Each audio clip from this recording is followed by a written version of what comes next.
हाँ चलिए, अब हम लोग का ये रिकॉर्डिंग शुरू हो गई है। तो आत्माराम जी, आज आपसे पहली बार हम लोग जूम में बात कर रहे हैं, बहुत आनंद आ रहा है। तो हाँ। मैं सबसे पहले तो मैं आपको बहुत धन्यवाद देना चाहता हूँ कि आप जैसे गुणी व्यक्ति और इतने सालों से अ, मीडिया और नए और पुराने मीडिया और खासतौर से भारत के बाहर जो टेलीविजन की दुनिया है, जो रेडियो की दुनिया है, फिल्म की दुनिया है, आप इतने इतने वरिष्ठ जानकार हैं इन सब चीजों के। तो आपने मुझे ये मौका दिया बातचीत करने का, इसके लिए मैं बहुत धन्यवाद देना चाहता हूँ। आप मेरे बड़े भाई हैं, मार्गदर्शक हैं, और सबसे अच्छी बात यह है कि गर्भनाल जैसे निजी प्रयास में आप संरक्षक की भूमिका में हैं। तो सचमुच मैं बहुत हृदय से आपका आभारी हूँ। ये बातचीत शुरू हो उससे पहले ही मैं धन्यवाद नहीं, देना चाहता हूँ। आपका आपका भी मैं आभार व्यक्त करता हूँ। और आपके अपने अचीवमेंट्स हैं, आपकी उपलब्धियां हैं, और आप इतना अच्छा काम कर रहे हैं। तो ये तो कोई इसमें ऐसी बात नहीं है। मैंने जो भी अचीव किया है, जो भी मैंने हासिल किया है, तो वो सब हो जाता है लाइफ में। और बस मेन असल बात ये होती है कि हम अपने काम के प्रति ईमानदार रहें, और थोड़ी दूसरों के प्रति भी अच्छी भावना रखें, और लोगों को सहायता करने की कोशिश करें। तो ये तो एक तरह का समाज में हम लोग सब रहते हैं। तो हमारे अनुभव का फायदा आपको होना चाहिए, आपके अनुभव का फायदा हमें होना चाहिए। तो जरूर। आज चलिए, मुझे बहुत खुशी है कि आप एक विशेष अंक निकाल रहे हैं गर्भनाल का। और मैं तो हम्म। गर्भनाल में जब से जुड़ा हूं, तब से मुझे हमेशा बहुत अच्छा लगता है। मैं चाहे कुछ लिख पाऊं या न लिख पाऊं, दोनों स्थितियों में आप बहुत ही मेहनत से, आप और सुषमा जी, इसको निकालते हैं। और इसकी एक अपनी पहचान बन गई है, और लोग इस पे लिखते हैं। और आपका आयोजन और आपकी कर्मठता भी मैंने भोपाल में देखी। तो चलिए, आपका जो ये वाला जो अंक आप निकाल रहे हैं, जिसके लिए आप चाहते हैं कि मैं लिखूं, इसके हम्म। बारे में थोड़ा मुझे बताइए। अचानक ये विचार आया कि पिछले एक साल होने वाला है विश्व रंग को समाप्त हुए। तो इस एक साल में क्या दुनिया बड़ी तेजी से बदली। इधर कुछ ऐसी प्राकृतिक परिस्थितियां पैदा हो गई कि एकदम से समाज पूरा बदल गया। तो मुझे लगा कि ऐसे बदले हुए संदर्भ में, जबकि जूम के जो प्लेटफॉर्म है और भी सोशल मीडिया के प्लेटफॉर्म है, उसके जरिए बहुत तेजी से हिंदी समाज में, पूरी दुनिया के हिंदी समाज में एकदम भूचाल आया हुआ है। हर व्यक्ति विचारों का आदान प्रदान कर रहा है। बहुत सारे ऐसे लोग जो बिल्कुल जिसको कहना चाहिए कि मंच से कहीं बाहर चले गए थे, वो अचानक से मंच पे आ गए हैं। तो ऐसे इन संदर्भों में विश्व रंग जो एक सचमुच बड़ा आयोजन हुआ था भोपाल में, और संतोष चौबे जी इसके लिए सचमुच वो एक बहुत ही शिखर पुरुष हैं। उनने ऐसा ऐसा एक स्वप्न जो है साकार करके दिखा दिया पूरी दुनिया को। तो उनके काम को एक तरीके से कैसे पुनर्स्मरण किया जाए, उसे कैसे याद किया जाए, तो ये विचार मुझे अचानक से ऐसा लगा कि उन सारी चीजों को, उसमें जो शामिल होने वाले प्रतिभागी रहे, चाहे वो प्रवासी भारतीय हों, भाषाओं से जुड़े हुए प्राध्यापक थे, विदेशी यूनिवर्सिटियों में काम करने वाले इंडोलॉजिस्ट हैं, उन सबको आमंत्रित किया गया था। और वो बड़ी अलग तरह की यादें यहाँ से ले गए थे। तो उस एक वर्ष के गुजर जाने के बाद वो उनने उनको कैसे देखते हैं, और विश्व रंग के बाद उनने उन सब चीजों को कैसे अपने जीवन में पाया या देखा, ये एक विचार था। तो इसलिए मुझे लगा कि गर्भनाल का एक विशेषांक इस विषय पे केंद्रित करके प्रकाशित किया जाना चाहिए। बहुत अच्छा विचार है। अच्छा, इस विशेषांक का आपने कोई कोई नाम दिया है? कुछ आप इसमें सोच रहे हैं?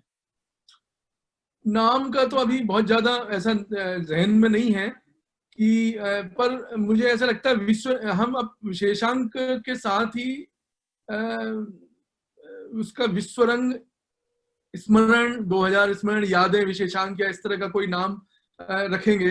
अभी इसके बारे में हमारा परामर्श मंडल जो है उसमें भी विचार होना बाकी है। तो जी। ये हम देखना देखना पड़ेगा। अच्छा, जब हम ये कर रहे थे तब हमको ये नहीं पता था कि विश्व रंग 2020 अभी संतोष चौबे जी ने उसकी परिकल्पना की है। तो नवंबर में विश्व रंग 2020 किया जाने वाला है। ऐसी एक योजना बनाई गई है। अच्छा। तो जब हमने विश्वरंग की यादों का विशेषांक गर्भनाल का करने का विचार किया तब हमें ये पता नहीं था, लेकिन अब चूंकि विश्वरंग 2020 होने वाला है, तो इसलिए गर्भनाल का ये विशेषांक हो सकता है कि उसका थोड़ा स्वरूप बदल जाए। जी। तो ये भी एक उस तो पर काम भी हो रहा है। तो आत्माराम जी, नवंबर 2020 में अगर विश्व रंग का दूसरा अंक होने वाला है, तो उसमें जी, उतने लोगों की उपस्थिति क्या हो पाएगी? उसका स्वरूप कैसे आज के परिस्थितियों में किस तरह से भिन्न होगा? वो सचमुच बहुत ही क्रांतिकारी होगा और मुझे पूरा यकीन है कि चौबे जी जिस तरह की योजना बना रहे हैं और पूरी दुनिया के लोगों को जिस तरीके से जोड़ रहे हैं, तो सचमुच वो एक बहुत नए तरीके का अनुभव होने वाला है। मैं बताना चाहता हूँ कि ये विश्वरंग जो है वो इंटरनेट पे होगा, मतलब उसका प्लेटफॉर्म मेरे ख्याल से जूम रखा जाएगा और सारे दुनिया के लोग इसमें जुड़ेंगे। उसकी कार्य योजना बन रही है, उसमें जब टेक्निकल चीजें भी अभी तय होना बाकी हैं, और उसमें पूर्व रंग एक होगा, फिर बाद में फाइनली विश्व रंग होगा, तो उसकी रूपरेखा भी बनाई जा रही है और होगा ये जूम पे ही, मतलब। वाह! ये तो बहुत ही अच्छी बात है। ये तो एक तरह का आंदोलन ही होगा ये। और और और दूसरा इसमें इसकी अच्छाई ये है कि इसमें कॉस्ट भी बहुत कम आएगा, क्योंकि लोग वहां आने में जितनी खुशी होती है उसके हिसाब से खर्चा भी होता है, तो ये एक तरह से कॉस्ट हाँ इफेक्टिव भी होगा। हाँ, निश्चित तौर पे होगा। और मुझे तो ऐसा लग रहा है कि इतना फोकस करके चीजें आएंगी। हो सकता है ऐसी चर्चा अभी चल रही है कि अब उसका अंतिम रूप उसमें कैसा होगा ये तो अभी धीरे धीरे स्पष्ट होगा। पर सचमुच बड़ी मुझे तो बड़ी जिज्ञासा हो रही है और बड़ी उम्मीदें भी जगती दिखाई दे रही हैं कि एक बहुत ही रोचक होगा मामला। तो अब बिल्कुल। इस संदर्भ में विश्वरंग हो रहा है, तो अब गर्भनाल का जो विशेषांक हम निकाल रहे थे उसका रूप थोड़ा सा बदल जाएगा। जी। जी बिल्कुल। तो ये जिस गर्भनाल के लिए आप चाहते मैं लिखूं, ये वही इशू है जो नवंबर के जस्ट पहले आएगा। हाँ बिल्कुल, ये नवंबर इशू होगा और पूरा विशेषांक इस पे केंद्रित करने के बजाय हम उसका एक बहुत बड़ा हिस्सा, क्योंकि बहुत सारे लोगों ने वादा किया है देने का। हमने तो जितने भी यहाँ आमंत्रित अतिथि थे तो उन सबसे आग्रह किया है। अब उम्मीद है कि बहुत सारे लोग उसमें देंगे, तो हम देखेंगे कि मतलब कुछ एक नया पहलू, कोई एक नई बात जो कहने लायक होना, जिसको कहा जाना चाहिए, बताया जाना चाहिए, उस सामग्री को हम यहाँ विशेषांक में शामिल करेंगे। सिर्फ यात्रा विवरण वाले जो स्मरण संस्मरण लेख होंगे उनको हो सकता है हम बाद में कभी प्रकाशित करें, जिसमें यात्रा के ब्यौरे हैं या निजी जीवन से संदर्भित बातें हैं। अगर वो चीजें लोगों वैसे तो हमने कोई गाइडलाइन नहीं दी है कि किसी को क्या लिखना है, पर मुझे ऐसा लगता है कि अब हमें थोड़ा सा उसको समसामयिक बनाने के लिए इस तरीके से संपादित करना होगा। जी, तो इसमें जैसे आपने अलग-अलग लोगों से कहा है, तो जी ऑब्वियसली आपने उसके हिसाब से लोगों को अलग-अलग तरीके का एक वो दिया होगा, जिसको पर्सपेक्टिव कहते हैं। तो क्योंकि वरना तो फिर आपके लिए बड़ा मुश्किल होगा कि हर इंसान अगर लगभग एक ही तरह से लिखेगा तो वो उसमें कोई वैरायटी भी नहीं रहेगी। तो मैंने पूरी कोशिश ये की है, जितने भी लोगों से संस्मरण के लिए आग्रह किया है उनसे हमने ये कहा है कि विश्वरंग में शामिल होने के बाद आपको कैसा लगता है, क्या संभावना आपको दिखाई दी है, और कैसे आपने उस अनुभव को आगे और कैसे और ऊंचाइयों पे वो विचार गया है या आपने कोई महसूस किया है। तो इस पे फोकस करने का हमने लोगों से आग्रह किया है। जी। तो बहुत सारे लोगों ने कहा है और ये इत्तेफाक की बात है कि विश्वरंग के बाद ही 2 4 3 4 महीनों के बाद दुनिया एक ऐसे दौर में पहुंच गई है कि बड़ी ऐतिहासिक परिस्थितियां बन गई हैं और सृजन करने की जो बातें हैं वो और तेज लोगों के व्यवहार में आई है। तो इसका मतलब ये कि मुझे जो आप कह रहे हैं गर्भनाल के ऊपर केंद्रित करने का, वो आपने किसी और से नहीं कहा होगा। नहीं, और किसी ने, मुझे लगा आपसे बेहतर, क्योंकि आप जिस तरीके से गर्भनाल से जुड़े हुए हैं और जिस तरीके का स्नेह प्राप्त है, और दूसरा आपकी जो क्षमता है, वो जो नजर है चीजों को दर्ज करने की, वैसी मुझे बहुत कम लोगों में दिखाई देती है। तो इसलिए मैंने विशेष आपसे ये आग्रह किया। और चूंकि मैंने इतने वर्षों में गर्भनाल का काम करते हुए अभी भी मैं ऐसे व्यक्तिगत जुनून ही मानता हूँ। मैं कोई बहुत अधिकारी संपादक नहीं हूँ और कोई साहित्यकार नहीं हूँ, मेरा कोई ऐसा दावा नहीं है, ना समझ है। तो मुझे ये पता नहीं, मुझे ऐसा लगता है कि अपने मुंह से अपनी क्या तारीफ की जाए। तो गर्भनाल की ये जो यात्रा है, इस यात्रा को कैसे कैसे कैसे दर्ज करें, कैसे बताएं कि हमने ये काम कैसे किया है। तो मुझे लगा शायद कोई दूसरा व्यक्ति इस बात को, इस यात्रा को एक बड़ी स्नेह के साथ दुनिया को बताने की नजर से या दर्ज करने की नजर से इसको लिखे, ये मेरा विचार था, इसलिए आपसे आग्रह किया। नहीं, ये मुझे बहुत इस बात को जान के खुशी हुई कि अब कम से कम मुझे ये है, मैं आश्वस्त हूं कि गर्भनाल के इस पर्सपेक्टिव पर, गर्भनाल के को लुक बैक करना और उसकी भविष्य, उसकी जो संभावनाएं है उसको देखना, इस पर मैं ही लिख रहा हूं और कोई नहीं लिख रहा है। तो ये एक अच्छी बात है कि अब मैं नहीं, कोई नहीं लिखता है। आजादी ले सकता हूँ। हाँ। जी, तो दूसरा मैं ये कहना चाहता हूँ, मैं ये बताना चाहता हूँ कि गर्भनाल जैसे काम, वो बिल्कुल सच बात है कि हमने जो भी किया इसमें कोई बहुत बड़ी बात तो है नहीं। इतने सारे लोग जुड़ गए, पता नहीं कैसे इकट्ठे हो गए, क्या हो गया क्या नहीं हो गया। तो मुझे लगा आप उसको बेहतर तरीके से देख सकेंगे और दर्ज कर सकेंगे, इसलिए आपसे आग्रह किया। बिल्कुल ठीक है। तो अब आप मुझे ये बताइए आत्माराम जी कि ये जो गर्भनाल का जो पूरा एक विचार था, ये आपको कब आया था?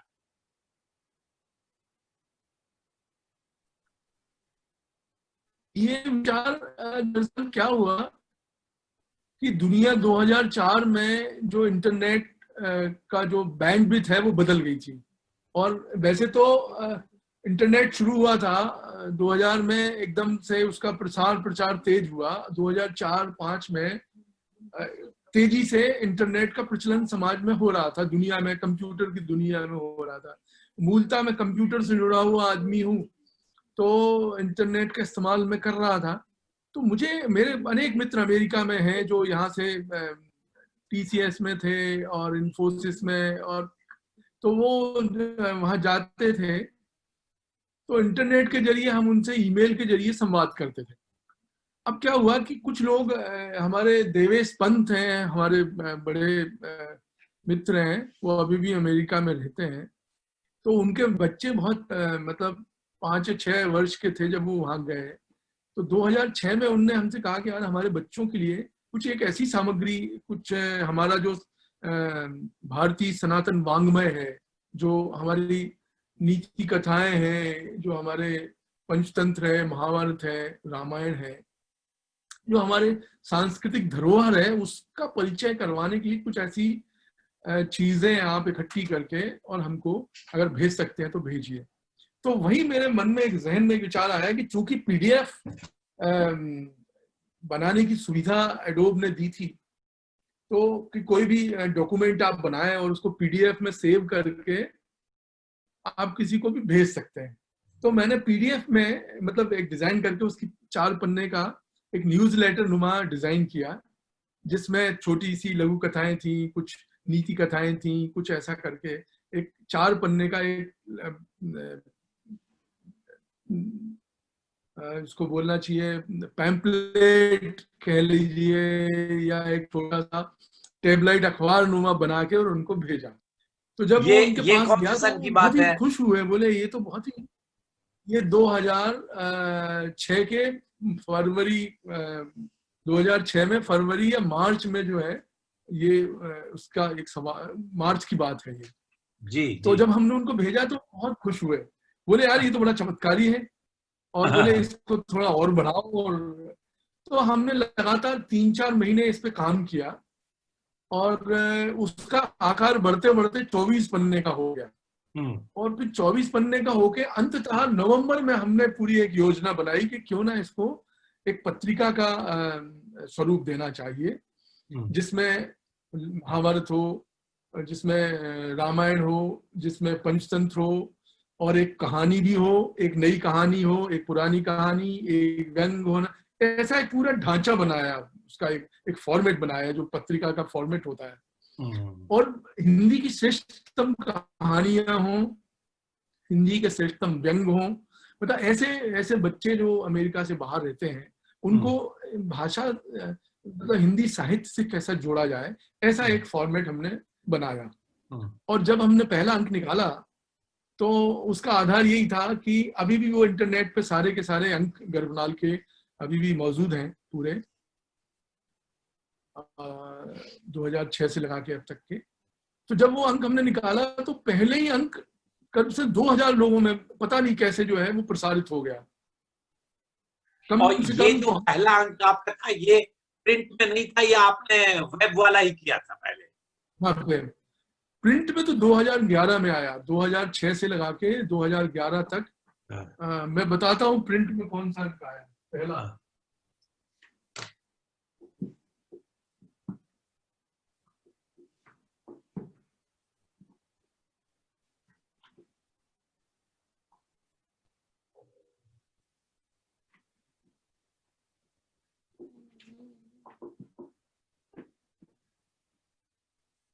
ये जो है ये गर्भनाल का पहला अंक है, जिसको मैंने बाइंडिंग करके रखा हुआ है। अब आपको उल्टा दिख रहा हो? नहीं, साफ दिख रहा है, सीधा दिख रहा है। अच्छा, सीधा दिख रहा है आपको? हाँ हाँ, बहुत गर्भनाल अच्छा, बड़ा ऐतिहासिक लग रहा है। ये कौन से महीने में था ये, 2011 के? हाँ, ये था मार्च। ये अंक है नवंबर 2006। अच्छा अच्छा अच्छा, 2000, तो नवंबर 2006 का आपने प्रिंट कर लिया फिर? हाँ, इसका हमने आउटपुट निकाला था, ब्लैक एंड अच्छा मतलब अच्छा, राइट, कलरफुल आउटपुट निकाला। जी जी जी तो जी। ये वो अंक है। और 2011 का जो उससे फिर हमने प्रिंट करना शुरू कर दिया। तो अच्छा, 2011 से अभी तक लगातार जो है। राइट जी। तो ये इसमें जो, अच्छा, ये जो देवेश पंत जो थे, ये क्या हमारे कुमाऊं के ही हैं ये? मेरे ख्याल से कुमाऊं के होना चाहिए। हाँ, क्योंकि कुमाऊं के होंगे, वो उनके नाम से लग रहा है। हाँ, उनके पिताजी बहुत पहले विदिशा में कहीं प्राध्यापक थे। हाँ। और उनके दोनों भाई देवेश और उनका छोटा भाई दोनों अमेरिका में ही पहुंच गए और लंबे समय से वहां रह रहे हैं। अभी तो हमारे संपर्क में उतने ज्यादा अब नहीं है वो, पर शुरुआत में उनको ये विचार बड़ा अच्छा लगा और उनने उसको अपने मित्रों में, मतलब माइक्रोसॉफ्ट में करीब उनके 2-2,500 मित्र थे, सबको उनने भेज दिया ये। और इतनी कमाल की बात है कि दूसरे अंक में तो पूरी दुनिया में, जब मतलब तेजिंदर शर्मा का ईमेल मेरे पास आया, आप समझिए। अच्छा। यूके से। और कमल किशोर गोयनका जी को पता चल गया कि ये गर्भनाल नाम की एक मैगजीन है। सुधाओं वगैरह पता नहीं कहाँ से जुड़ गई। तो पूरी दुनिया के जो प्रवासी संसार के जो लेखक थे, वो सारे के सारे उनके पास पता नहीं कहाँ से पहुंच गई, और लोगों के ईमेल एड्रेस मेरे पास आना शुरू हो गए कि साहब इनको भी जोड़ लीजिए। मतलब आपने कोई योजना नहीं बनाई, लोग खुद ही आपके पास आ गए? क्योंकि उनको लगा कि ये नई तरीके, उस जमाने में और कोई था नहीं। एक साहित्य कुंज नाम की एक मैगजीन होती थी, तो वो लेकिन उसका फॉर्मेट अलग था। ये पूरी की पूरी कंप्लीट मैगजीन थी जो हर महीने उनको सबको मिल जाया करती थी ईमेल पे। और ये मूलतः जो है प्रवासियों के लिए ही, इसका जो टारगेट एक तरह से आपने किया था, ये भारत से बाहर जो भारतीय लोग हैं उन पर ही ये केंद्रित था एक तरह से। मैं उसका कारण आपको बताता हूँ क्या हुआ। एक बार दिल्ली केंद्रीय हिंदी अकादमी में राजेंद्र यादव जी ने एक चर्चा में कहा कि जो प्रवासी साहित्य है, तो नॉस्टैल्जिया का साहित्य है ना। और बोले ये वो पीढ़ी है जो खुद ही अपने आप को साहित्यकार के तौर पर प्रमोट करती है और उसके आगे उनका कोई नाम लेवा नहीं बचेगा। अच्छा। ये, हाँ, राजेंद्र यादव जी का ये बयान था।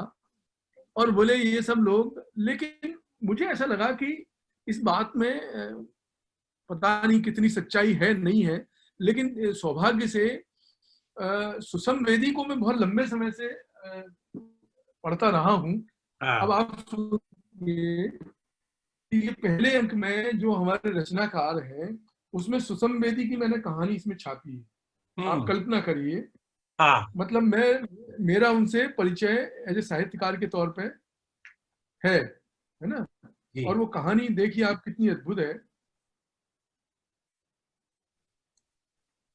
कहानी का नाम है गुनहगार। अच्छा। हाँ, ये पहली कहानी है जो एक ऐसी स्त्री जो अमेरिका में रहते हुए और किसी कारण से उनके पति गुजर जाते हैं और वो 50 के पेटे में है वो महिला है। तो उनके हाँ बच्चे, उनकी दूसरी शादी करने के लिए उनके बच्चे अपनी माँ से आग्रह करते हैं और वो एक हाँ, अखबार में विज्ञापन देते हैं, है ना। तो बच्चे तो कहते ये, हैं। हाँ, उनके बच्चे कहते हैं क्योंकि वो बच्चे अपनी दुनिया, अमेरिकी समाज में तो जिस तरीके से स्वतंत्रता और जिस तरीके से निजी संदर्भ है, तो वो बच्चे, उनके 2 बच्चे रहते हैं, एक बेटी एक बेटा है, दोनों अपने अपने एक दूसरे घर में रहते हैं। तो वो अपनी माँ से कहते हैं कि माँ, हम लोगों का तो जीवन अलग चल रहा है, आप अकेली पड़ गई हैं, तो क्यों ना आप एक नए तरीके से अपना जीवन दोबारा शुरू करें। वाह। तो ये वो कहानी, मतलब वो पूरे अपने अमेरिकी समाज को, अमेरिकी समाज में भारतीय प्रवासी जाके कैसे दुविधा में उलझ जाता है, ये कहानी का सार है।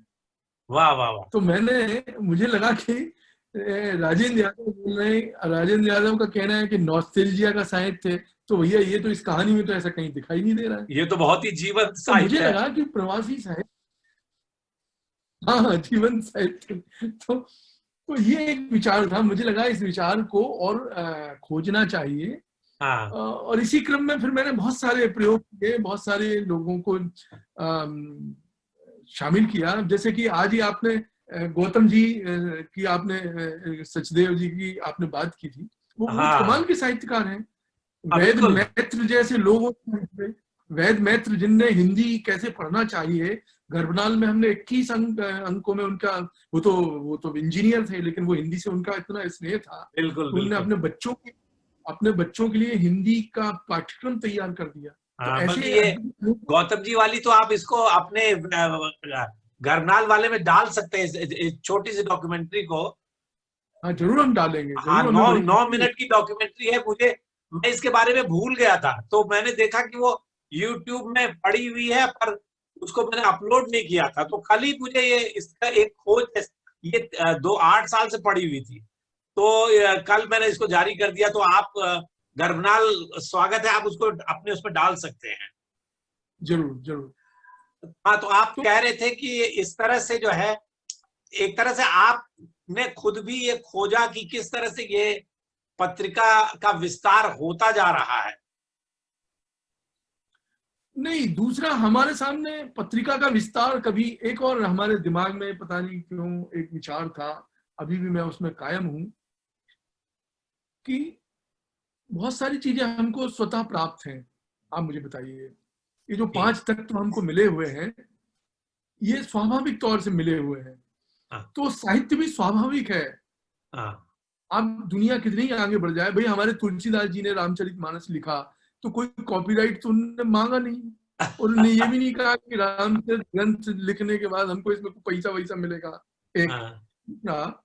हम तो, हमारे परिवार में तो पौराणिक परंपरा है। हमारे पिताजी और हमारे दादाजी तो पुराण वाचन करते थे, तो ग्रंथों से, भारतीय वांग्मय से हमारा बहुत निकट का संबंध है।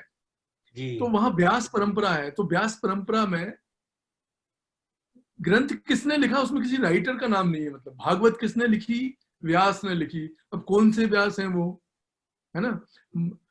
महाभारत भी व्यास जी ने ही लिखी है? और भाग है, पद्म पुराण भी लिखा है, देवी भागवत, तो कहने का आशय ये है कि इनने कोई कॉपीराइट किया नहीं। तो मेरे जहन में, अंतर मन में ये विचार था कि कोई भी अच्छी चीज जो है, इसके कोई, ये तो फ्री फॉर ऑल, सबके लिए मुफ्त में जो है सामग्री मिलना चाहिए। वाह वाह। तो इंटरनेट के जरिए ये सामग्री पिछले 164-65 अंकों से लगातार सबको हमने दी।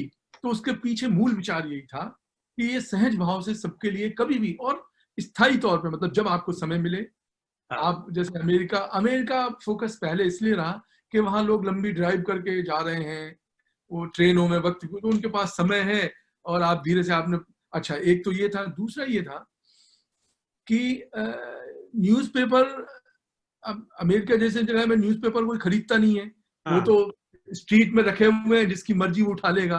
तो मुझे हम्म। लगा कि हम लोगों के द्वार तक जाएंगे, जैसे हाँ। भारत में न्यूज़पेपर घर घर डाला जाता है, तो हाँ। ऐसे ही गर्भनाल जो है सबके ईमेल बॉक्स में डिलीवर होना चाहिए, हाँ। कि महीने एक बार पड़ी हुई है, जब जिसको समय होगा वो उसको इजीली पढ़ लेगा। ये जी। मेरा विचार था और लोगों ने बड़ा स्वागत किया और बड़ी, बहुत खुले दिल से लोगों ने इसकी तारीफ भी की, सहयोग भी किया, रचनात्मक सहयोग किया और हम्म। धीरे धीरे इसका विस्तार होता गया। मुझे खुद ही नहीं पता चला कि कैसे ये इतना बड़ा काम हो गया। हम्म। और मैं तो शायद आपसे 2016 में जुड़ा या 2017-16 में जुड़ा। हाँ हाँ हाँ, मुझे तो याद, वो मुझे सही कह रहे हैं आप। वो आपके जो अरे वो गजल प्राण शर्मा जी ने मुझे आपके बारे में हाँ, बताया था। और हाँ, तो तो अब जो है आपका जो जो पूरा स्वरूप है, इसमें अब आपके अब तो ये भारत के भीतर से भी लोग लिखते हैं इसमें, और दुनिया भर से तो लिखते ही हैं। मैंने ये पाया कि जो प्रवासी संदर्भ जो इसका था, वो बहुत जल्दी उसकी सच्चाई मेरे सामने आ गई। अच्छा, वो वो ऐसे क्या? सच्चाई ये आ गई कि ये जो वर्तमान लिखने वाली पीढ़ी है, ये सचमुच बहुत ही, जैसे भारत में भारतीय हम, बहुत ही आत्मकेंद्रित हमारा चरित्र है, हाँ। अंतर्मुखी है। मतलब हम ये आदर्शतम हम चाहते तो हैं, पर हम उम्मीद करते हैं कि उस आदर्श स्थितियों को बनाए रखने का काम पड़ोसी का है ना। हाँ। क्रांति तो हम जरूर चाहते हैं, लेकिन इसकी शुरुआत पड़ोसी करे, हमारा इसमें बड़ा यकीन है। तो हाँ। यही यही आदत जो है, जो प्रवासी साहित्य में काम करने वाले लोग हैं उनकी, खासतौर से हिंदी में काम करने वाले जो साहित्यकार हैं, तो वो मेरे को पता चल गई। तो इस कारण जो बहुत अमेरिका में, मैं मेरे ख्याल से पूरा जो हमारा डेटाबेस है उसमें बमुश्किल जो है 1,000 लोगों तक हम पहुंच पाए हैं अच्छा। ना। जी।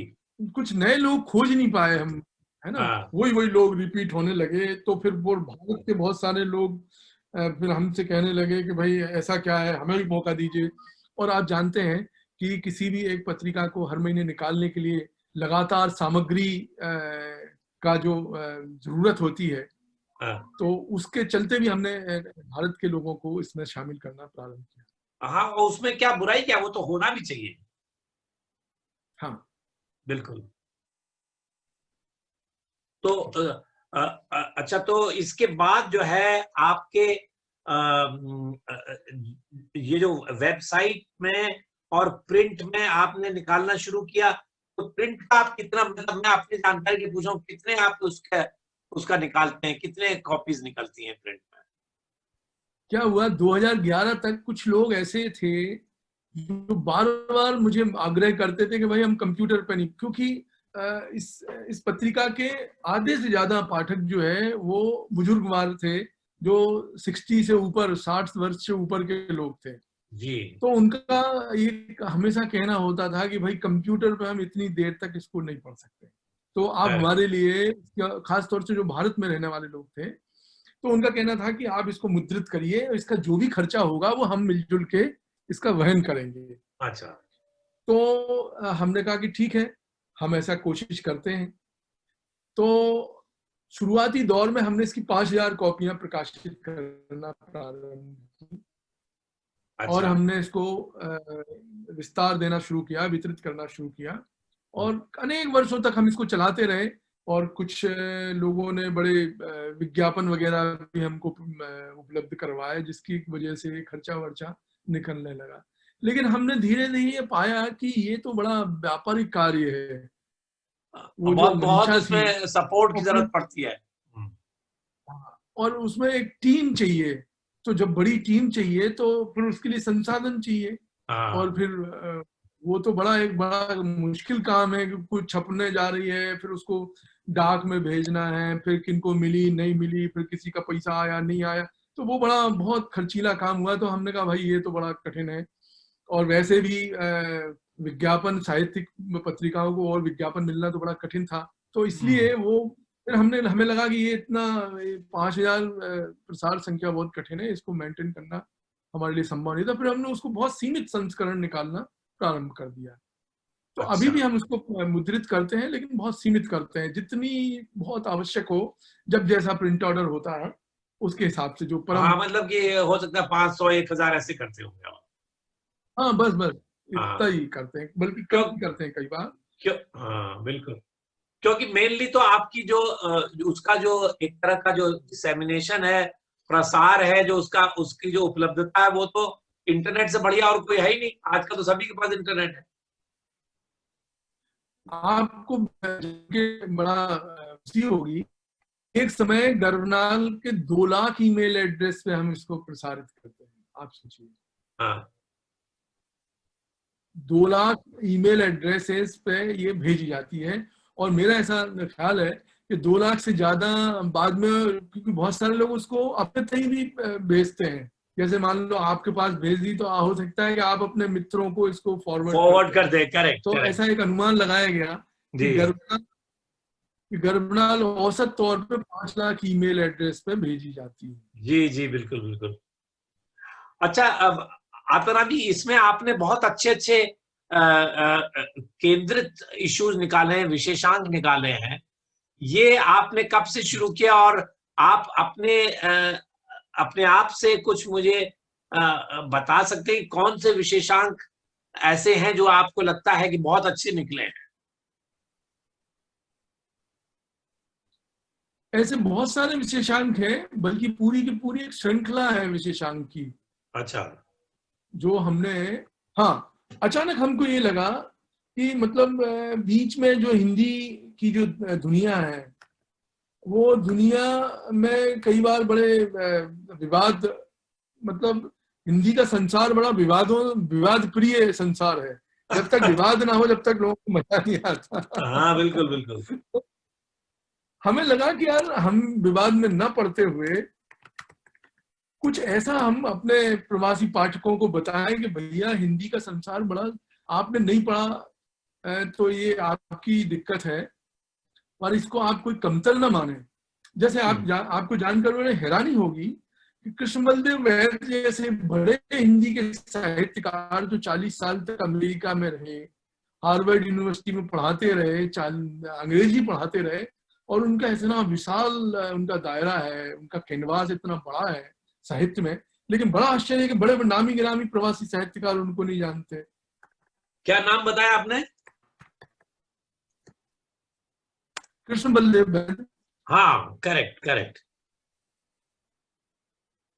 तो मुझे लगा कि भाई ये प्रवासी संसार में ये बड़ी है, या आपकी रचनाएं दुनिया पढ़े हिंदी जगत की, तो अच्छी बात है, लेकिन आप भी हिंदी के साहित्य को थोड़ा देखने की कोशिश करें, तरीका हो सकता है। तो हमने कहा हम विशेषण निकालते हैं, उनको बताते हैं, देखो कि ये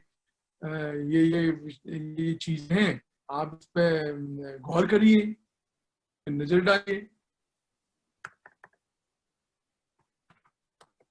जी। है ना?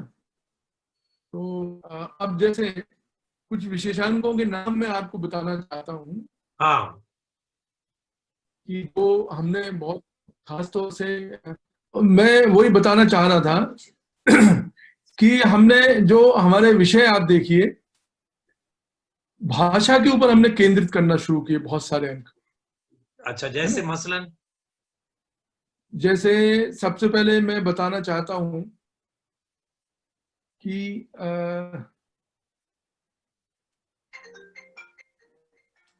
दुनिया में आप देखिए, कहां से शुरू करता हूं।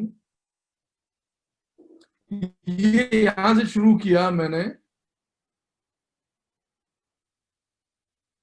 में, पहला अंक निकाला वंशियों का। फिर उसके बाद हमने हिंदी की लोक कविता, आप लोक पहला कविता के पहला बारे किस पे में, निकाला आपने बोला? भारतवंशियों की यात्राएं हाँ, अच्छा, पूरी राइट। दुनिया में। जैसे राहुल सांस्कृत्यायन ने बड़ी यात्राएं की, हाँ हाँ है हाँ। ना, निर्मल वर्मा ने यात्राएं की। इस तरह की जो यात्राएं पे केंद्रित किए हमने अंक ये वाला। जी, और ये फिर उसके कौन से, बाद 2015 में ही हुआ ये? नहीं, ये फरवरी 2017 में निकाला। अच्छा, ठीक है, ठीक है। अच्छा, और बताइए, बहुत अच्छा ये, हाँ, और बताइए सर। फिर फिर हिंदी की लोक कविता, मतलब अच्छा, जो कविता, हिंदी की लोक कविता। अच्छा, फिर अगला क्या था, एक पत्रकारिता की दुनिया, अच्छा, है ना। हाँ, तो पत्रकारिता की दुनिया के अलावा ये सब 2017 के अंक हैं। जी, फिर हमने फिल्म दुनिया, फिल्मी दुनिया। हाँ, फिल्म में तो एक तो मुझे याद है, मैं भी उसमें मैंने भी कंट्रीब्यूट हाँ। किया था। फिर दुनिया में देहात, एक और रोचक अंक था, अच्छा, अच्छा, है ना। फिर एक अंक था लोक कथाओं का संसार, अच्छा, है ना। ये सब फिर उसके बाद 2017 में थे। हाँ, लगातार शुरू कर दिया हमने विशेषांक निकालना। वाह फिर वाह एक वाह। फिर एक संस्मरण विशेषांक था, जिसमें प्रसाद पंत निराला, अज्ञे, है, रामविलास शर्मा, ऐसे इस तरह के संस्मरण उन लोगों के इकट्ठे करके हमने प्रकाशित किए। अच्छा, बहुत अच्छा। ये मैं देख लूंगा, ये बहुत बढ़िया है मेरे उसके लिए, मतलब डेवलप करने के लिए बहुत अच्छा आइडिया है। पूरे अंक डले हुए हैं नेट के ऊपर हमारी हाँ विषय, तो सब आप एक एक करके देख सकते हैं। हाँ। अच्छा, इसके अलावा विशेषांक में फिर आपने क्या साहित्यकारों के पर केंद्रित, जैसे आपने बताया प्रसाद पंत निराला, ये तो जनरल निकाला होगा, और हाँ, किसी साहित्यिक, गैर साहित्यिक उस पर भी कुछ आपने निकाला, कुछ और चीजें? नहीं, फिर हमने ऐसे व्यक्तिगत तौर पे कोई ऐसे विशेषांक नहीं निकाले, किसी अच्छा, एक अच्छा, व्यक्ति पे केंद्रित नहीं निकाले। ठीक है, ठीक है, बिल्कुल ठीक है। हमारा जो मुख्य फोकस ये रहता रहा आया हमेशा कि एक खास मतलब विशेषांक का 30-40% हिस्सा विशेषांक का होगा, बाकी जो हमारा जनरल अंक है उस पर ही फोकस रखा जाए। बिल्कुल बिल्कुल। मतलब क्योंकि हमें ये ध्यान रखना पड़ता था कि जो हमारा पाठक वर्ग है वो बहुत ज्यादा गरिष्ठ सामग्री नहीं होना हाँ, चाहिए सही बात है, उनके बिल्कुल सही लिए, बात है। ना। हाँ। तो अच्छा, और आपको और कोई खास बात आप जो आप सोच रहे हैं, ये हाँ, जो अंक है इसको आप जाने दीजिए 2 मिनट के लिए, और आप आगे कैसे सोचते हैं इस गर्भनाल को और ज्यादा लोकप्रिय बनाने के लिए, और ज्यादा रेलेवेंट बनाने के लिए, कुछ और चीजें भी आप सोच रहे हैं जो आपके दिमाग में है? जरूर। हाँ, हमने हमने बहुत प्रयोग किए। जैसे हमने भारती जी ने पूरी दुनिया की कविता को हिंदी में उपलब्ध करवाने का उन्होंने बहुत बड़ा काम किया है। किसने? उनने लैटिन अमेरिकी धर्मवीर भारती ने पूरी हाँ, दुनिया की कविता को अनुवाद के जरिए उपलब्ध कराया। उनने एक बहुत बड़ा काम किया।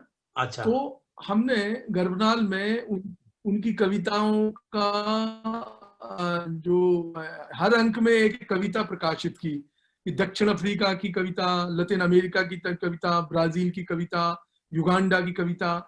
तो हमने साभार एक एक कविता, एक एक अंक, तो हमने ये बताने की कोशिश की है कि हिंदी में बहुत सारे लोगों ने बहुत अद्भुत काम किया है, लेकिन हमारा जो प्रवासी समाज है, ये उनके लिए ये सोचने का विषय है कि कभी पलट के वो हिंदी साहित्य को पढ़ें। तो बिल्कुल। हमने अच्छा, गर्भनाल के, ये धर्मवीर भारती जी ने अपने धर्मयुग के दौरान किया होगा।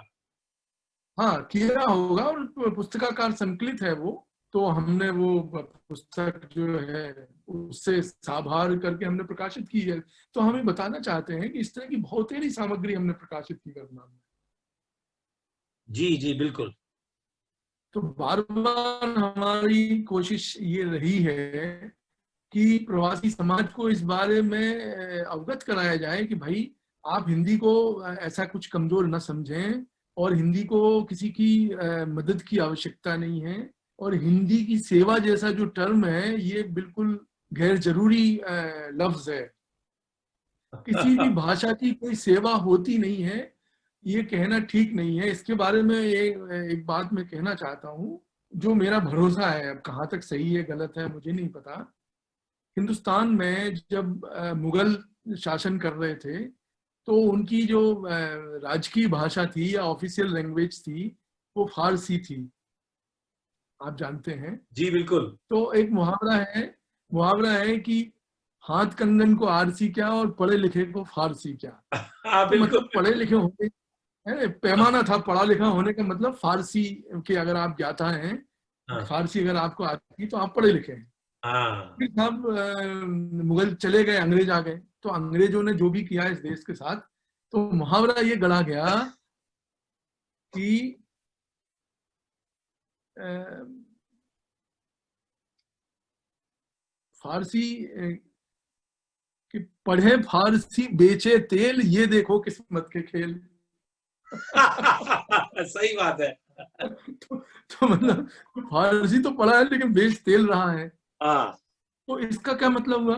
हाँ। इसका मतलब ये हुआ, हम आज पूरी दुनिया के लोग फारसी की सेवा करने लगे कि हाँ। चलो हम फारसी फारसी खेलते हैं। अब मैं हम्म। किसी भाषा का नाम नहीं लूंगा जिसमें बहुत सारे लोग अपना दुकान चला रहे हैं, हाँ पूरी दुनिया में एकमात्र ऐसी भाषा है। तो हाँ। अब मान लो फारसी फारसी कहे चलो हम फारसी की सेवा करते, तो क्या उससे भाषा का भला होगा? कोई भला नहीं होता। समाज में भाषाएं अपने दम पे आगे बढ़ती हैं और जिंदा रहती हैं। हम्म। तो कहने का मतलब, पूरी दुनिया में अगर अंग्रेजी छाई हुई है तो उसके अपने राजनीतिक कारणों की वजह से छाई हुई है, हम्म। व्यापारिक कारणों की वजह से छाई हुई है। तो आप किसी भाषा की कोई सेवा नहीं करते। हाँ, ये जरूर है कि हम अपनी भाषा में अभिव्यक्त हो सकते हैं।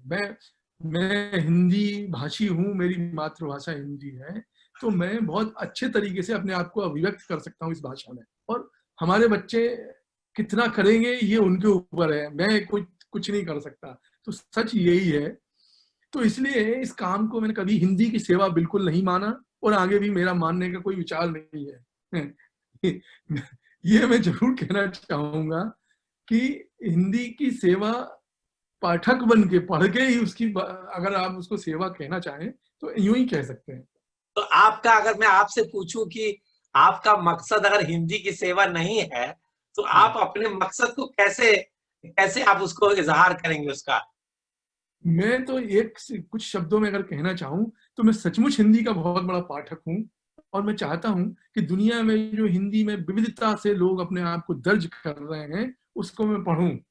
तो गर्भनाल एक इतना अद्भुत मंच है कि पूरी दुनिया से, इतने बड़े समाज से लोग अलग अलग दुनिया से मुझे रचनाएं भेजते हैं, मैं उनको पढ़ता हूँ और लाभान्वित। अब जैसे मैं एक छोटा सा उदाहरण देता हूँ, इन दिनों विदेशी विश्वविद्यालयों में जो बच्चे, विदेशी मूल के बच्चे जो हिंदी सीख रहे हैं, वो अपने आर्टिकल हमें भेजते हैं। अभी अच्छा। हर अंक में आप देखेंगे एक न एक विदेशी बच्चे का आर्टिकल हम प्रकाशित करते हैं, हम्म। है ना। तो आज ही मेरी एक बच्ची है, मास्को यूनिवर्सिटी में हिंदी पढ़ती है, उसका ही मेरे पास अभी मेल आया। उसने बहुत अनुपम आलेख लिखा। अरीना नाम है उसका, अरीना नोविकोवा, हाँ। मास्को यूनिवर्सिटी में हिंदी पढ़ती है। उसने एक हम्म। बहुत कमाल, इंदिरा गाजिएवा की शिष्य है वो। इंदिरा हम्म। गाजिएवा को हमने आमंत्रित किया था विश्वरंग में, वो आई थी। वो कमाल का आलेख उसने लिखा कोरोना के ऊपर, कि कैसे वो फंस गई, उसका भाई और उसकी माँ और उसके पिताजी किसी दूसरे शहर में हैं, तो वो कैसे चिंतित हो रहे हैं। उसने बड़े खूबसूरती से हिंदी में इसको दर्ज किया। तो मुझे हम्म। बड़ी खुशी हुई कि देखो, अब इसको हम हिंदी सेवा कहेंगे, क्या कहेंगे पता नहीं मुझे। तो मैं यही कहना चाहूंगा कि मैं एक बहुत अच्छा हिंदी का पाठक हूँ, और गर्भनाल ने ये अवसर मुझे उपलब्ध कराया है, और मैं विविध रचनाएं पढ़ता हूँ, और जो मुझे अच्छा लगता है वो मैं इसमें एक चीज और मैं जोड़ना चाहता हूँ। जब मैं गर्भनाल को बना रहा था या शुरुआत कर रहा था, हिंदी में सर्वोत्तम जो हिंदी उसका अंक निकलता था, रीडर डाइजेस्ट का जो हिंदी संस्करण था, अरविंद कुमार उसके संपादक थे। और बड़ी ये बड़े गर्व की और सौभाग्य की बात है कि गर्भनाल को अरविंद कुमार जी ने बहुत सराहा। अभी भी वो जुड़े हुए हैं, उनकी बहुत सारी रचनाएं हमने गर्भनाल में प्रकाशित की, उनको स्टे भी दिया अरविंद कुमार जी को। तो वो क्या करते थे, रीडर डाइजेस्ट का मतलब ये है कि जो पचा हुआ पका पकाया माल जो है पाठकों के सामने प्रस्तुत कर दी जाए, जो इस बात की गारंटी हो कि ये पठनीय है। तो गर्भनाल में भी हमने रचनाओं को चयन करने का ये एक आधार बनाया, एक पैमाना बनाया कि वो पठनीय होगा, ये गारंटी है। तो हमने कोशिश हमारी रही है, हालांकि ये तो आप सब लोग पाठक ही बताएंगे कि कई बार हमने उसमें कम पठनीय सामग्री भी हमने लोगों को प्रोत्साहित करने के लिए उसमें शामिल की, वो एक अलग बात है। पर प्रयास मेरा हमेशा यही रहता है कि उसमें विविधता भी रहे और पठनीयता भी रहे।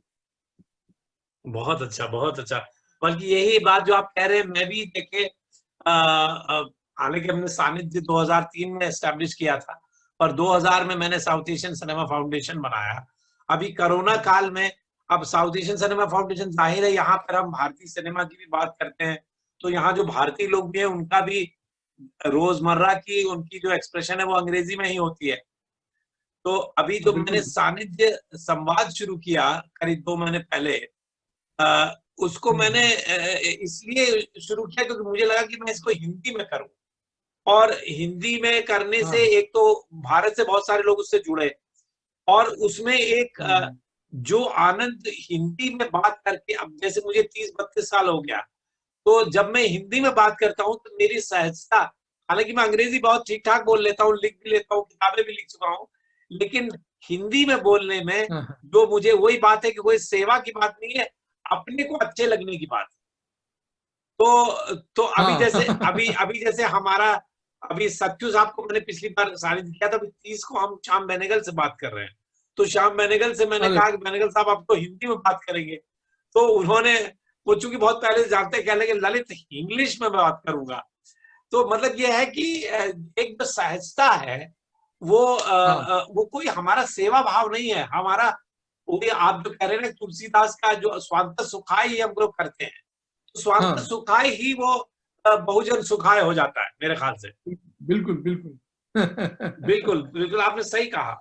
अच्छा, अब और मुझे जो एक, अच्छा, स्पेशल इश्यूज की मैंने बात कर ली, और दूसरा आप ये बताएं कि जो कॉलमनिस्ट है आपके, जो कमोबेश आगे पीछे हमेशा, अगर वो न भी लिखते, जो आपके लोग कॉलमनिस्ट है वो जाहिर है कई देशों से लिखते होंगे लोग, तो उसके बारे में आप कुछ कह सकते हैं कि आप कैसे उनको चयन करते हैं या उनका जो इनपुट होता है?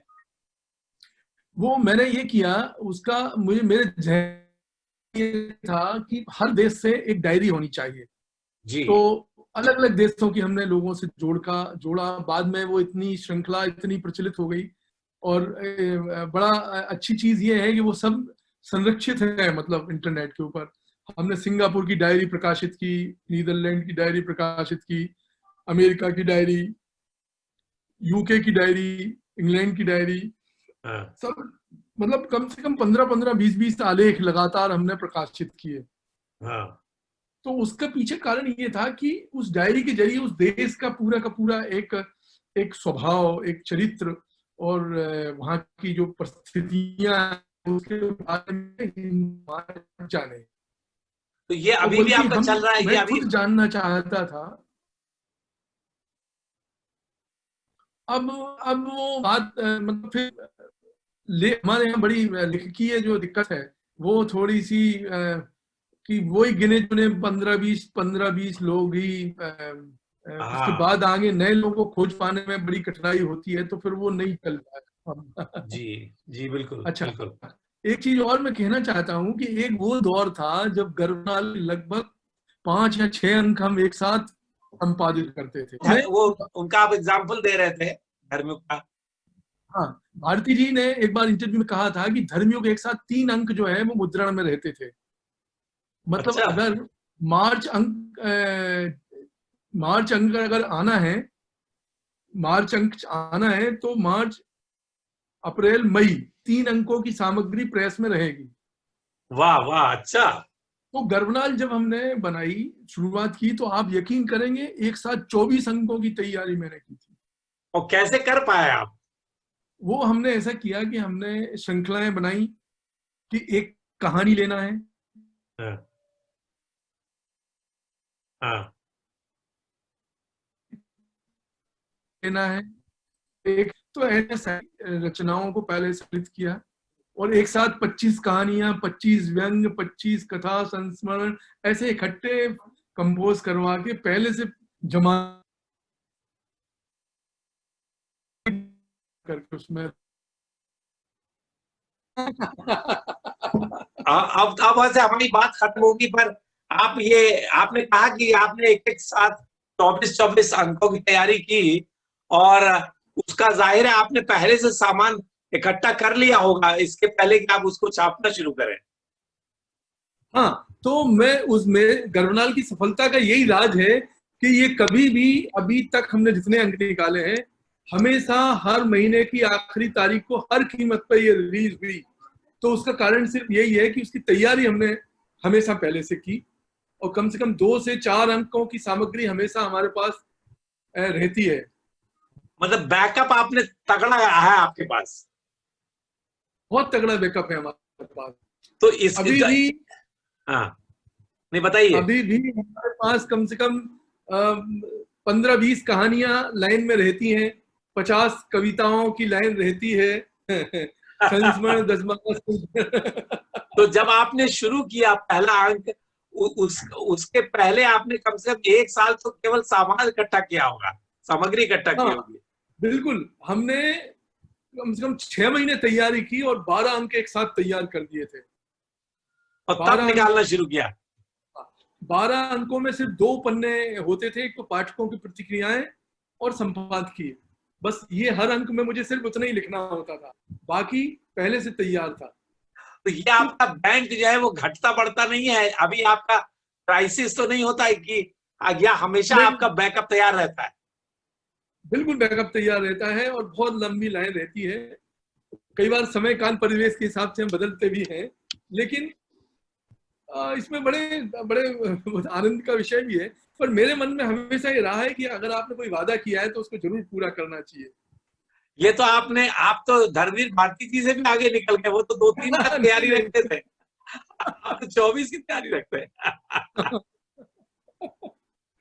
तो अच्छा। शायद यही कारण है, और ये जुनून के बगैर हो नहीं सकता, हाँ, और मतलब। इसमें देखिए आपके पास कोई रिसोर्सेज नहीं है, ये तो केवल आपकी मेहनत और कल्पनाशीलता और उसका तैयारी करने का जो एक एक दिमाग लगाने की बात है।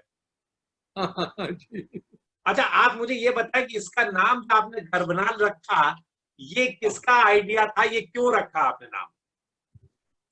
ये एक बड़ा अजीब तरह का एक जहन में एक विचार था मेरे, कि जो नॉस्टैल्जिया है, जो हम हमारी जमीन से उखड़े हुए लोग हैं, हाँ जैसे मैं भी हूँ, मैं गांव से आया, मैं तो हाँ, मध्य प्रदेश का ही हूँ, और टीकमगढ़ बिल्कुल। के पास गांव है, वहां का हूँ मैं। हाँ हाँ तो मैं यहाँ 16-17 साल की उम्र में भोपाल आ गया था। हाँ। तो अब 17 साल तक आपके जहन में जो जगह, जो परिवेश, जो भाषा, जो संस्कार, जो बोली रहती है, अब शहर में तो वैसी नहीं है। तो वो जो बिल्कुल। अंदर जो तड़प है, उस वही तड़प प्रवासी भारतीयों के दिल में हिंदुस्तान को लेके है, भारत को लेके है। तो मतलब मुझे ये कि लगता है कि हम, हर इंसान प्रवासी ही है, चाहे वो भारत के भीतर है, चाहे वो भारत के बाहर है। तो आपने याद, आपको एक सिंबल मैं आपको बताता हूँ कि गर्भनाल का नाम कैसे पड़ा। हाँ, यही मैं जानना चाहता हूँ। हाँ, तो अब आप समझिए कि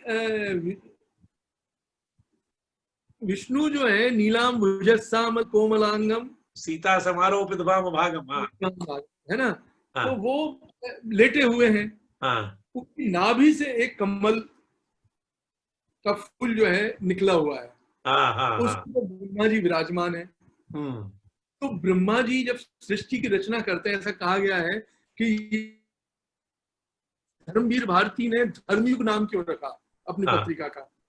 हाँ मेरे मेरे साथ ये सवाल और आपको याद होगा धर्मवीर भारती का जो नाटक है अंधा युग, हाँ है ना।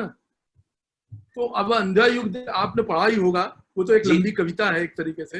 हम्म। तो उसमें उन्होंने बताया कि जिस काम के लिए, जिस धर्म की रक्षा के लिए महाभारत लड़ा गया था, धर्म संस्थापनाशाय, धर्म हाँ की स्थापना के संभयामी युगे लिए युगे, हाँ। हाँ, तो धर्म की स्थापना के लिए जिस धर्म युद्ध को लड़ा गया, उस धर्म युद्ध का अंत क्या हुआ, उसके बाद क्या हुआ। तो अंधा युग में यही तो बताया धर्मवीर भारती ने, हाँ, बिल्कुल बिल्कुल है ना। सही तो बात है। अब सवाल ये, तो गर्भनाल का जब मैं नाम रख रहा था तो ये सारी चीजें मेरे दिमाग में थी, एक सिंबॉलिक नाम चाहिए था। तो मुझे लगा कि भारत से जुड़ने के लिए एक ऐसी नाल चाहिए, एक ऐसी नाभि नाल चाहिए, जिसके जरिए जो है प्रवासी भारतीय अपनी भाषा से, अपनी संस्कृति से पोषण ग्रहण कर सके। बहुत बढ़िया। और मुझे लगता है एक तरह से अगर आप इसको प्रतीकात्मक रूप से सोचें तो हर भारतीय जो चाहे जहां भी रहता है, अगर उसमें जरा भी भारतीयता है तो वो एक गर्भनाल के जरिए ही अपने देश से जुड़ा हुआ है, जिससे वो जुड़ा हुआ है। हाँ, जरूर जरूर। तो वो तो गर्भनाल, हाँ बिल्कुल। तो ये मैंने इस तरह से सोचा था, पर मैंने सोचा था आपसे मैं पूछूंगा कि गर्भनाल नाम आपने क्यों रखा।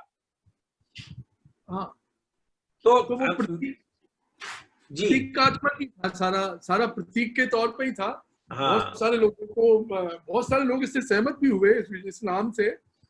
अनेक लोगों को समझ में नहीं आया, तो मैंने जैसे जो मैंने आपसे कहा समझाने की, उनको बताने की कोशिश की। तो ये एक बात है। नहीं, वो बात सही है, क्योंकि देखिए ये नाम जो है एकदम अलग है। और ये बहुत एक तरह से बहुत महत्वपूर्ण है जो आपका गर्भनाल नाम है। आज मेरे विचार से मेरी सारी बातें हो गई हैं। तो अब ऐसा करूंगा मैं, अगर मुझे कोई स्पेसिफिक बात पूछनी है तो मैं हमेशा आपको टेक्स्ट करके सवाल पूछ लूंगा, और मैं उसका आप छोटे छोटे जवाब मुझे आप दे दीजिएगा। मैं अब खत्म करने से पहले मैं एक चीज में लोभ जो है मुझे हो रहा है, तो नहीं मैं नहीं बिल्कुल, मेरे पास बहुत समय है, आप इसकी चिंता न करें। नहीं, वो श्लोक में एक आपको सुनाना चाहता हूँ। जी बिल्कुल। और थोड़ा आपको भी थोड़ा चौंकाना चौंकाना भी चाहता हूँ। हाँ हाँ जरूर। तो वो श्लोक में थोड़ा गा के सुनाता हूँ आपको, वाह वाह वाह, क्यों नहीं, बिल्कुल। है ना। तो ये भी बताना चाहता हूँ कि थोड़ा संस्कृत की इस परंपरा से हूँ, और अच्छा, वाह। गायन गायन की परंपरा से भी थोड़ा बहुत कोशिश करता हूँ। तो आप अरे वाह सुनिए, वाह। है इस जी बातचीत बिल्कुल। का कुछ यूं होगा, ठीक है। जी बिल्कुल। तो आपको आवाज आई? बिल्कुल आ रही है, आपका हारमोनियम की आवाज आ रही है हल्की हल्की। ठीक है।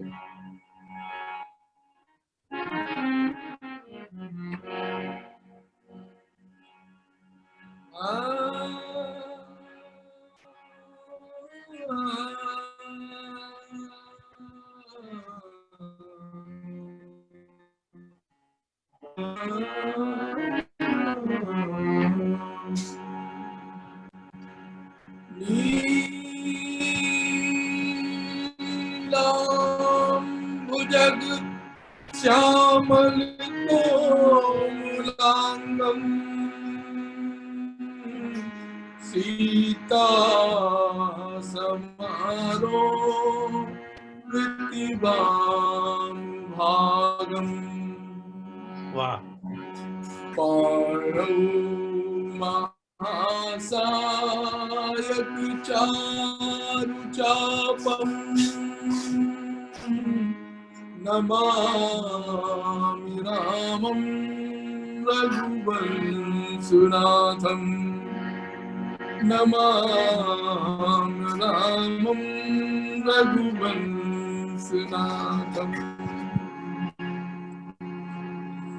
नान्यास्पृहा रघुपते ये स्मृतिये सत्यं वदामि च भवान् अखिलान्तरात्मा भक्तिं प्रयच्छ रघुपुङ्गव निर्भरा मे कामादि दोष रहितं कुरु मानसं च कामादि दोष रहितं कुरु मानसं च। वाह वाह वाह, क्या बात है। आपने तो बिल्कुल रामचरितमानस को बिल्कुल जीवंत कर दिया। बहुत बहुत ही आनंद आया। मुझे याद आता है, मैं जब छोटा था, मेरे पिताजी का ट्रांसफरेबल जॉब था और बहुत ही बहुत पढ़े लिखे और बड़े संस्कृत के जानकार थे और बहुत एक तरह से परंपरावादी थे। तो हमारे घर में जब हम लोग पोस्टेड थे अस्कोट में, पिथौरागढ़ में, तो हमारे घर में हमेशा साल में 2-1 बार अखंड रामायण का पाठ कराते थे पिताजी। हाँ, जरूर जरूर। तो मुझे बिल्कुल वो याद आ गया। और रामचरितमानस तो मुझे याद है, जब मैं इलाहाबाद विश्वविद्यालय में था तो फिराक गोरखपुरी, जो कि उर्दू के दुनिया के जाने माने शायर है, उनका कहना था कि रामचरितमानस से बड़ा लिटरेचर दुनिया में है नहीं। सही कहा। उन्होंने कहा कि सबसे बड़ा लिटरेचर रामचरितमानस है, और उनका वो प्रिय वो था, जबकि वो उर्दू के शायर थे और अंग्रेजी के अध्यापक थे। अंग्रेजी के प्रोफेसर थे और उर्दू के शायर थे और हिंदी वालों से बहुत प्रेम नहीं करते थे। तो ये तो रामचरितमानस तो अद्भुत है, अद्भुत। और मेरे फैमिली में हमारे जो दादाजी थे, कुमाऊं की जो रामलीला नाटक है वो हमारे दादा का लिखा हुआ है। क्या बात है, बहुत हाँ, बढ़िया। तो हाँ, मैं आपको कभी भेजूंगा उसको। बल्कि कभी अभी तो अगर आप चाहेंगे तो कुमाऊनी साहित्य पर कभी कोई उसका अंक आप निकाल सकते, तो उसमें मैं आपकी सहायता करूंगा। अरे बहुत, मुझे बड़ी खुशी होगी। हम हाँ आराम से चर्चा करते हैं। हाँ, अभी थोड़ा रुक कर करेंगे। तो जरूर बहुत अच्छा लगा आपसे बात करी। इसका रिकॉर्डिंग में आप खत्म, इसको फिनिश करता हूँ। करिए, और अब मुझे ये रिकॉर्डिंग भेजिएगा, मैं उसको रखूंगा अपने पास। हाँ, नहीं, आप इसे रख लीजिएगा, पर मुझे लगता है रिकॉर्डिंग का क्वालिटी शायद बहुत अच्छा नहीं है, क्योंकि लाइन अच्छी नहीं थी। पर जो भी रिकॉर्डिंग मैं आपको भेज दूंगा। जरूर जरूर, बिल्कुल। हाँ, तो मैं अब इसको, इस रिकॉर्डिंग